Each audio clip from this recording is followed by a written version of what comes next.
Assalamualaikum warahmatullahi wabarakatuh. Sampurasunun sampurasun. Wargi-wargi baraya pecinta dongeng Sunda anu di mana beayana, alhamdulillah. Kelayan kudratillahi robbi qadar tinu maha kawasa urang tiasa ditepang dangukeun deui sareng sim kuring kang tile dina acara carita Sunda tanapi dongeng Sunda.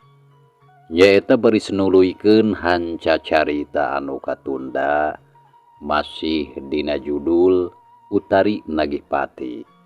Anu mana ieu carita teh hasil buah karya atanapi karangan Amburos ti Palihan Bandung. Kasugri kaum dangu. Dina jujutan hanca carita anu katunda padarankeun tile kasapih ku wanci dina mangsa medarkeun kayan alam ti peuting. Nyatana kakadang warga lembur khususna ka Ahmad saparakanca oge Pak Ici anu mana harita nuju nguda garong teh nya nu parantos ngaragrageun maneh ka walungan Cimala eta hanca teh. Sumangga mitra ameh teu nyangkolong kana waktos urang puseurkeun di perhatian urang kana ieu carita.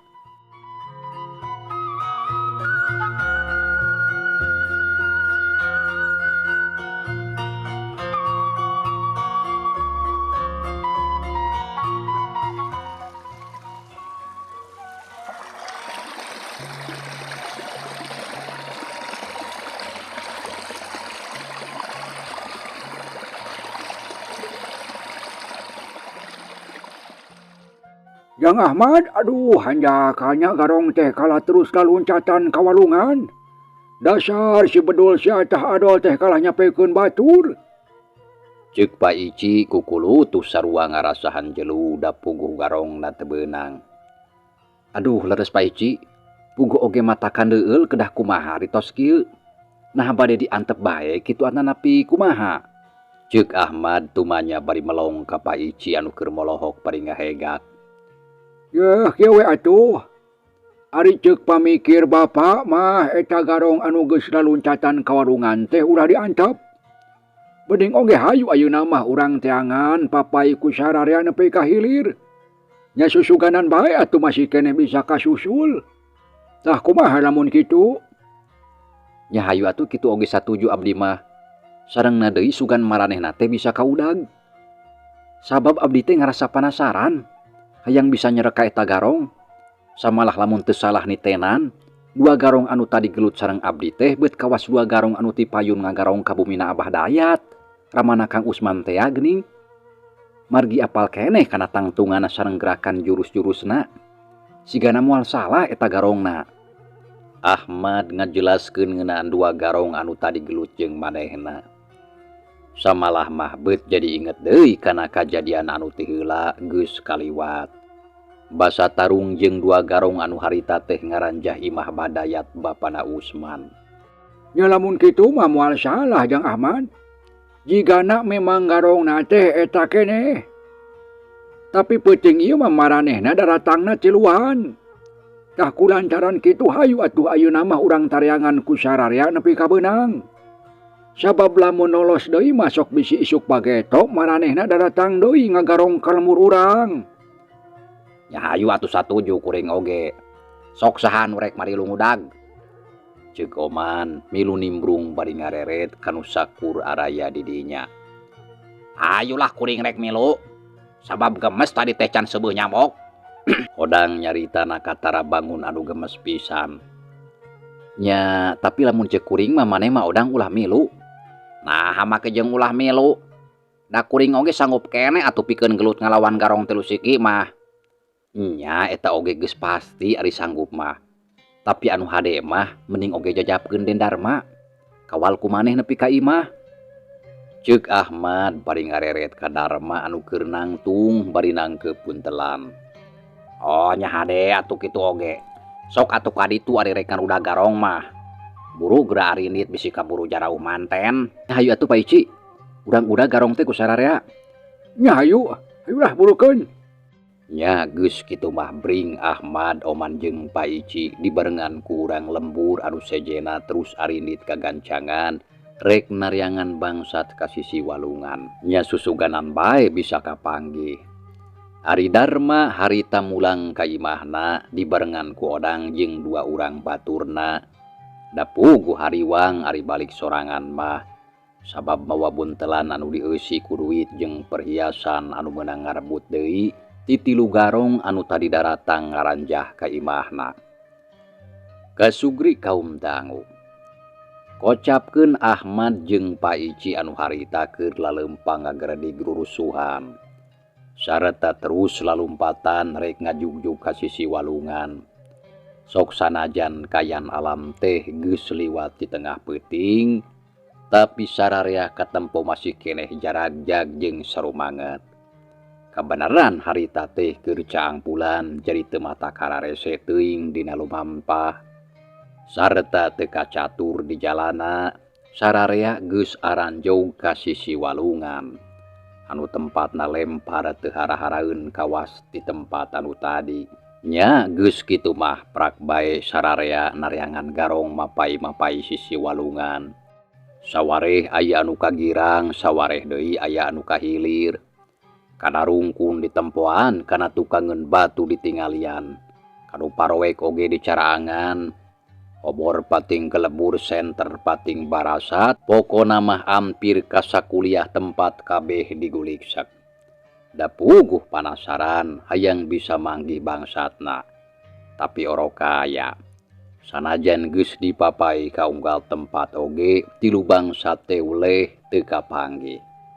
Nya atu akhirna mah kulantaran sakabeh pagawean teu mawa hasil, anu satuluyna mah nincak kana wanci janari anu naryangan teh barali. Da puguh sararea oge geus ngarasa capek jeung tunduh, ajaba ti kitu hawa karasa tiis menenyecep. Sararea ngabring nya atuh terus marulang ka imahna sewang-sewangan. Tapi aya oge anu rek nyimpang heula ka imahna Juragan Subrata pikeun mere laporan. Sareta teu kacatur di jalana harita geus nepi.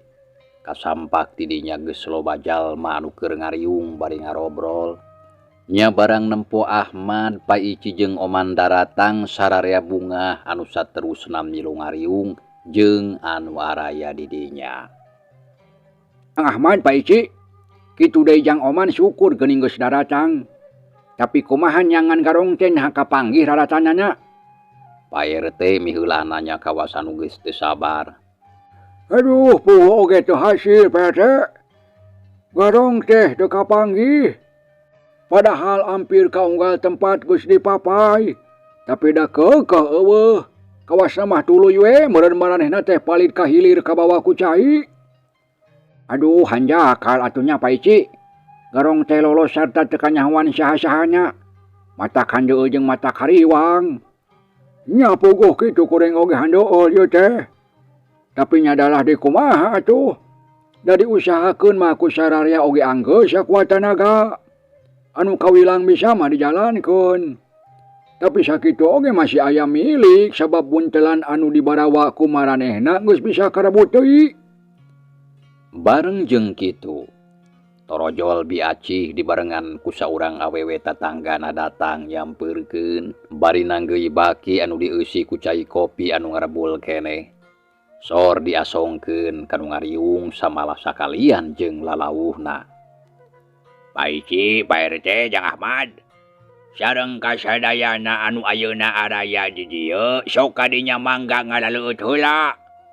Keun ngalobrol mah gampang, da masih keneh panjang waktu. Sajaba cik itu tang tu anu geus ngaruda garong kabeh capek jeung hadanyaang. Matak sok kadinya sararea reureuh heula. Cing salse keun bae gampang ngadongeng mah. Bisa bari diselang ngaropi sok kadinya ulah asa-asa. Ceuk Juragan Subrata nawarkeun susungguh kanu araya di dinya. Lantaran geus ngarti lamun anu araya di dinya teh tangtu sararea oge harayang inum. Oh, hehehe. Mangga atuh nuhun Juragan. Da larasim kuring teh kitu deui anu sanes nahanaang ieu teh. Ya jauh udag bangsa teh nepi ka sisi walungan. Mangga atuh ditampiagan. Walon Paici terus ragamang kana gelas cai kopi anu aya hareupeun. Diturutan ku nu sejena gup ka pergot ngarinum bari diselang ku ngarobrol. Saenggeus sawatara waktu. Kulantaran sakur anu araya di dinya kabeh oge harayang nyaho kana lalakona. Derek-dek Juragan Subrata medarkeun lalakona ti mimiti tadi ningali aya 2 garong anu asup ka jero kamar. Kabeh dicaritakeun.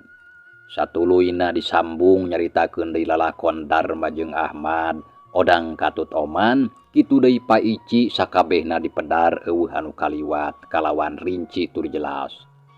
Lantaran ngarah ka harti ku sararea anu keur parogot ngabandungan. Sanggeus rengse pok Juragan Subrata ngomong. Jang Ahmad, Jang Odang, Jang Oman. Kitu deui kasadayana kuring di dieu sakulawarga. Sejak nganuhunkeun kana sagala rupa pitulungna anu geus dilakukeun kalayan sararea oge aya dina kasalemetan. Sabab lamun kajadian anu tumiba ayeuna ka kuring eueuh anu haatna dulungan, geus tangtu kuring sakulawarga teh bakal karugian. Lantaran harta banda anu dibawa ku garong teh lain jumlah anu saeutik. Khususna ka Jang Ahmad, Oman jeung Odang anu tadi geus daek bebela nepi ka ngalaman gelut jeung Cilu Garong teh. Nya moga-moga sagala rupa anu geus dilakukeun cing ngadatangkeun kahadian jeung pahala pikeun sadaya. Ceuk Juragan Subrata. Sanggeus sararea harita rengse menarkeun lalakona sewang-sewangan. Sareta teu poho nganuhunkeun khususna ka Jang Ahmad, Oman jeung Odang anu tadi geus daek bebela ku cara tarung ngalawan garong anu tiluan teh. Amin. Amin. Ahmad jeung Oman kitu deui sararea anu araya mah ngajawab amin cenah hampir bareng saur Manu.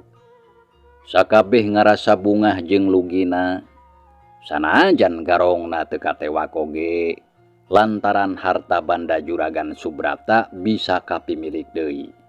Nya atuh geus kitu mah prung bae ngarobrol ngaler ngidul sagala dicaritakeun. Pang-pangna mah nyaritakeun anu bieu kajadian. Sanggeus aya kana sawatara waktu lilana anu ngarobrol teh narungtutan baralik. Lantaran harita teh wanci geus nyedek ka subuh. Kawasna mah moal lila deui oge tangtu bakal aya anu azan di masjid.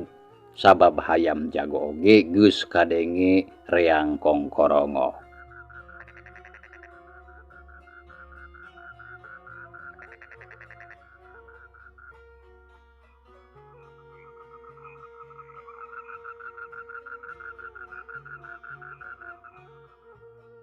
Kasugri kaum dangu.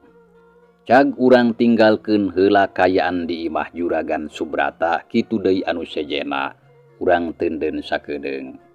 Ayeuna urang malikan deui nyaritakeun si Godeg jeung baturna anu tadi laluncatan ka walungan. Maranehna tiluan leuwih milih cara anu sarupa kitu daripada kudu daek masrahkeun diri ka urang lembur. Si Godeg jeung 2 baturna harita pating karalep pating pucung hul di tengah walungan dina kayaan poek peuting.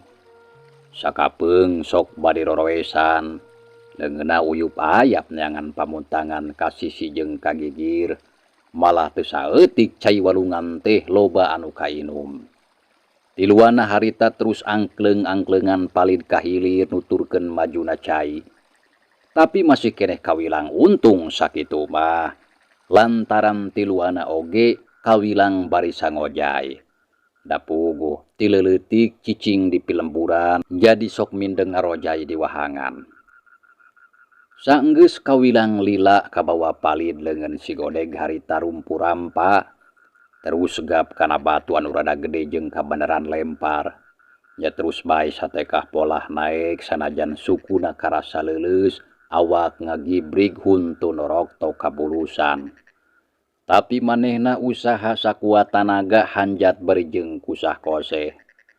Nya atuh ari ku bakat maksakeun mah sanajan hararese oge teu burung bisa sareta teu lila si Godeg geus aya dina luhur batu. Napasna kadenge ngahegak, buuk ran cucut dadareng hapranjug ditambah ku sakujur awakna nu karasa lungse jeung nyadari.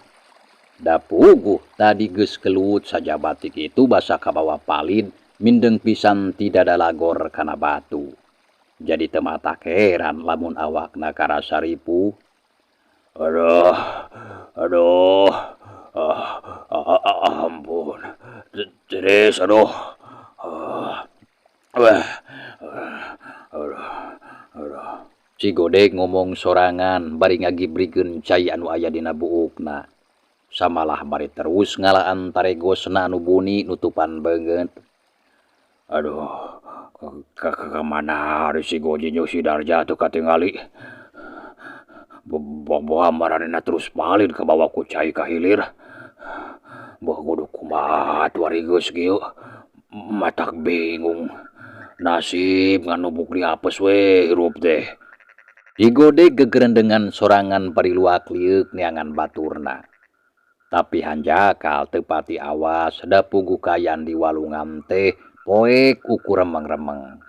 Bareng jeung kitu kadenge aya anu pating kucuprak ngadeuketan ka palabah dinya.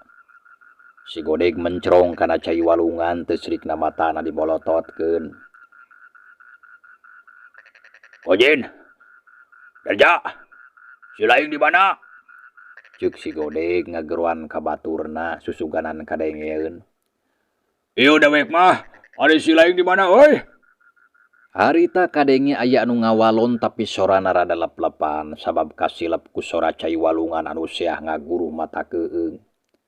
Kojin, ieu dewek di luhur batu. Sok burung kancang-kancat ka dieu.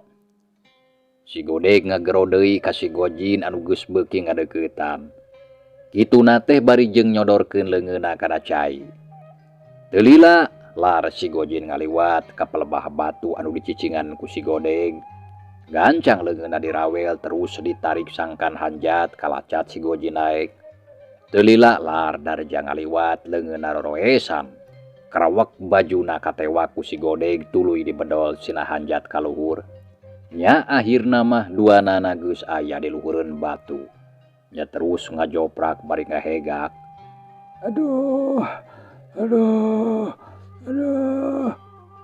Darja kadenge humarurung napasna ngahegak. Sakujur awakna nyecep tiis kawas es kitu deui si Gojin oge sarua kayaana teu jauh beda. Aduh, dewek mah teu kuat tiris euy mun asa baal. Ceuk si Gojin harita humarurung awakna ngagibrig huntuna norok tau kabulusan. Wah, sarua dewek oge tiris euy. Tapi sakieu oge masih kene untung urang tiluan hirup kene. Henteu terus paeh kawasna mata kieu oge lalakon urang masih panjang. Sabab lamun tereh tamat pasti dipaehkeun. Ceuk si Godeg bari ngareret ka si Gojin jeung Darja anu keur ngajoprak. Bener lalakon urang panjang keneh. Tapi geus kieu kumaha? Ya ayeuna mah hayu urang balik we ka Ibah, tapi jalanna ulah ka jalan lembur. Lantaran bisi pasarandok jeung batur. Adena urang norobos we ka kebon awi ngaraheueuh anu nganyahwankeun. Tapi nah kira-kira geus aman ieu teh kitu. Si Gojin tumanya ka si Godeg anu keur diuk ngajantul. Sarata terus korejat manehna hudang dekul ngalaan baju anu baraseuh tuluy atuh dipeureut sangkan rada tuhur meusan. Gamang kana taregos tuluy dibuka da puguh karasa eungap. Ari Darja teu milu cacarita harita jempe bae. Lantaran keur ngarasakeun sakujur awakna anu karasa leuleus, lungse jeung nyadari jadi ngajoprak we bari norok tok. Saja batik itu Darja kacida ngarasa handeueul alatan buntelan duit anu tadi teu bisa kapimilik. Kawasna mah aman euy ayeuna mah. Lantaran sora anu ngudag teh Gus. Tuh kadege.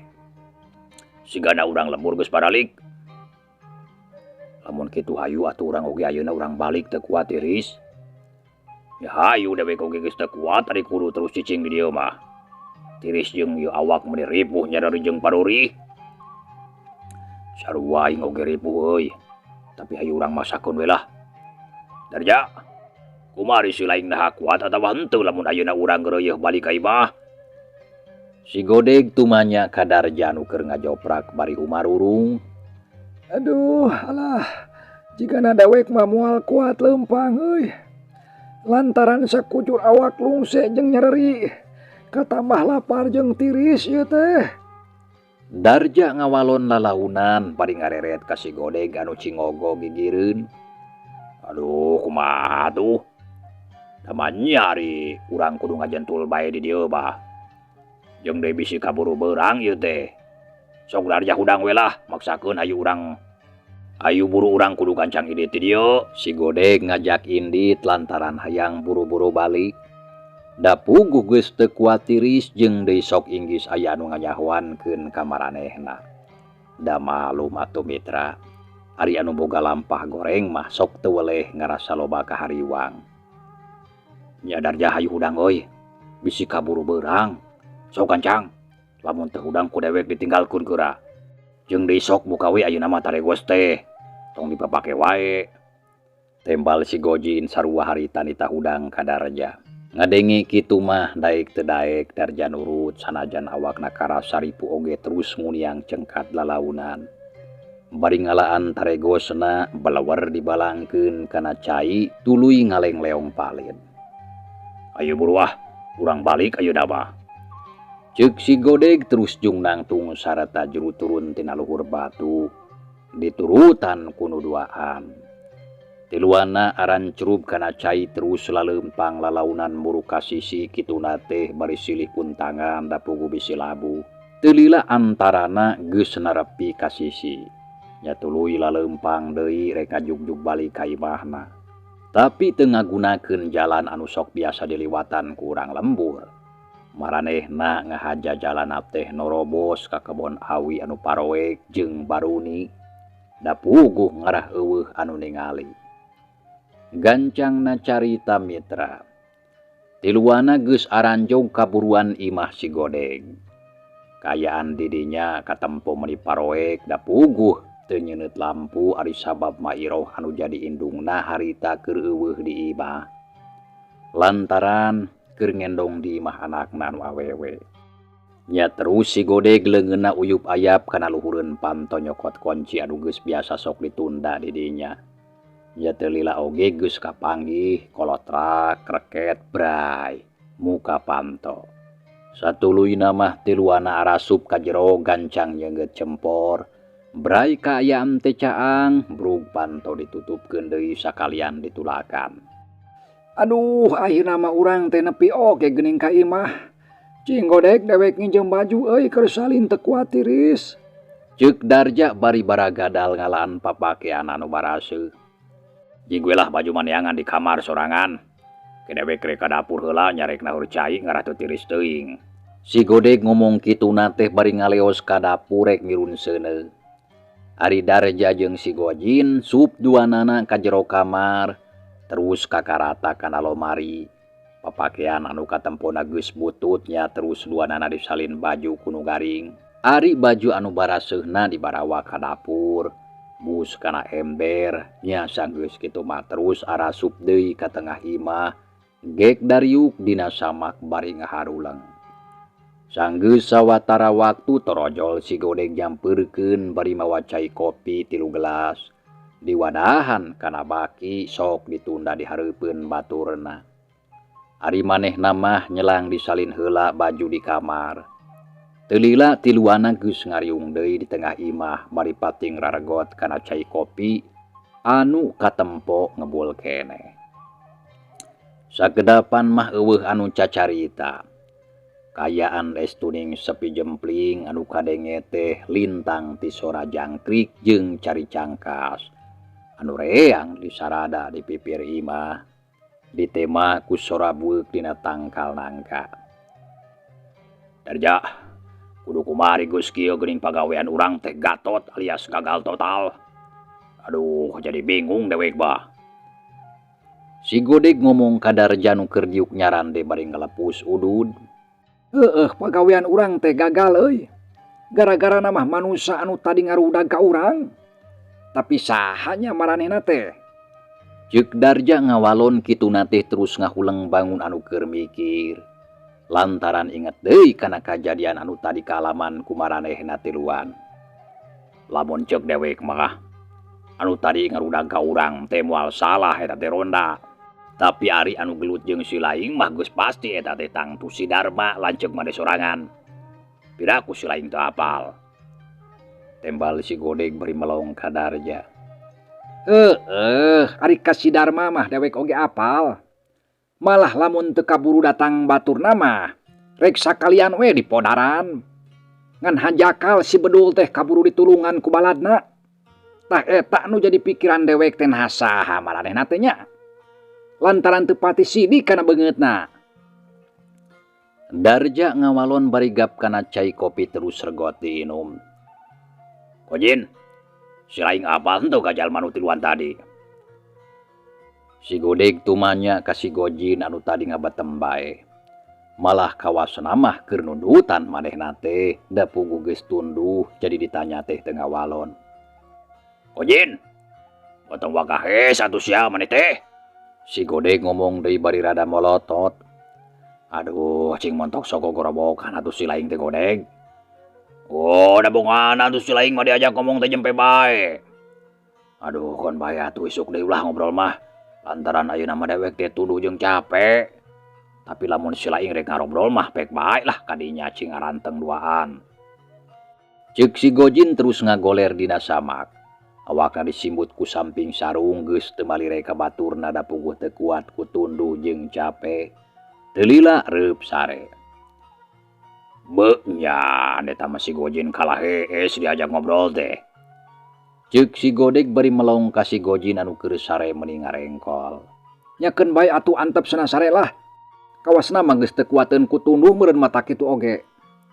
Ya heuh meureun. Tapi Darja, kumaha atuh ieu rencana urang anu satuluyna? Rek ti mana urang neangan duit pikeun nyumponan pamenta bah debuk?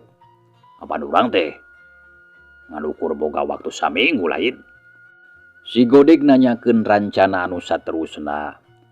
Sabab inget deui kana janji anu geus dikedalkeun ka Bahdebuk. Lamun dina waktu saminggu maranehna tiluan teh kudu sanggup masrahkeun duit anu jumlahna loba minangka gaganti nyawa. Duh, puguh nya dewek oge keur mikiran masalah eta. Lantaran jelas usaha urang anu tadi mah geus gagal. Tapi keun bae ayeuna mah mending oge urang leureuh heula tadina poe isuk urang pikiran deui. Ceuk Darja bari ngarelekeuai. Padona karasa cepel kawasna mah geus datang pitunduheun. Goledag ngagoler gigireun si Gojin.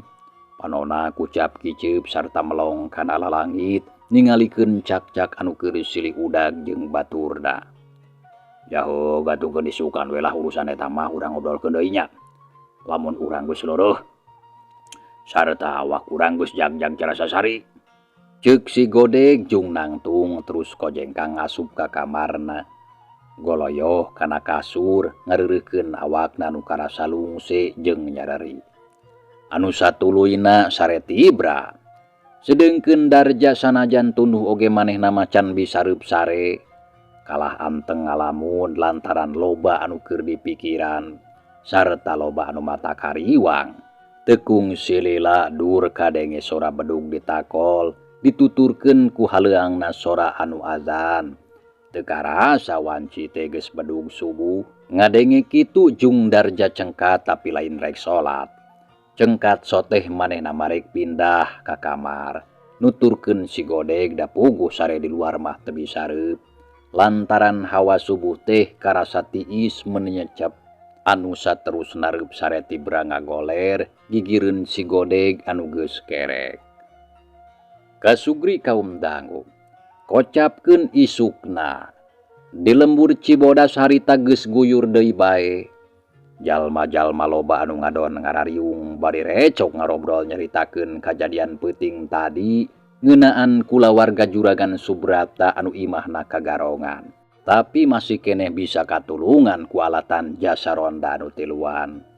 Tapi sok sanajan kitu, kawasna mah urang lembur loba anu ngarasa hariwang sabab garongna lolos acan aya raratan. Mitra cagelai carita urang tunda heulanya. Insya Allah kin urang lajengkeun deui. Hatur nuhun kana naon rupi perhatosan wilujeng kantun.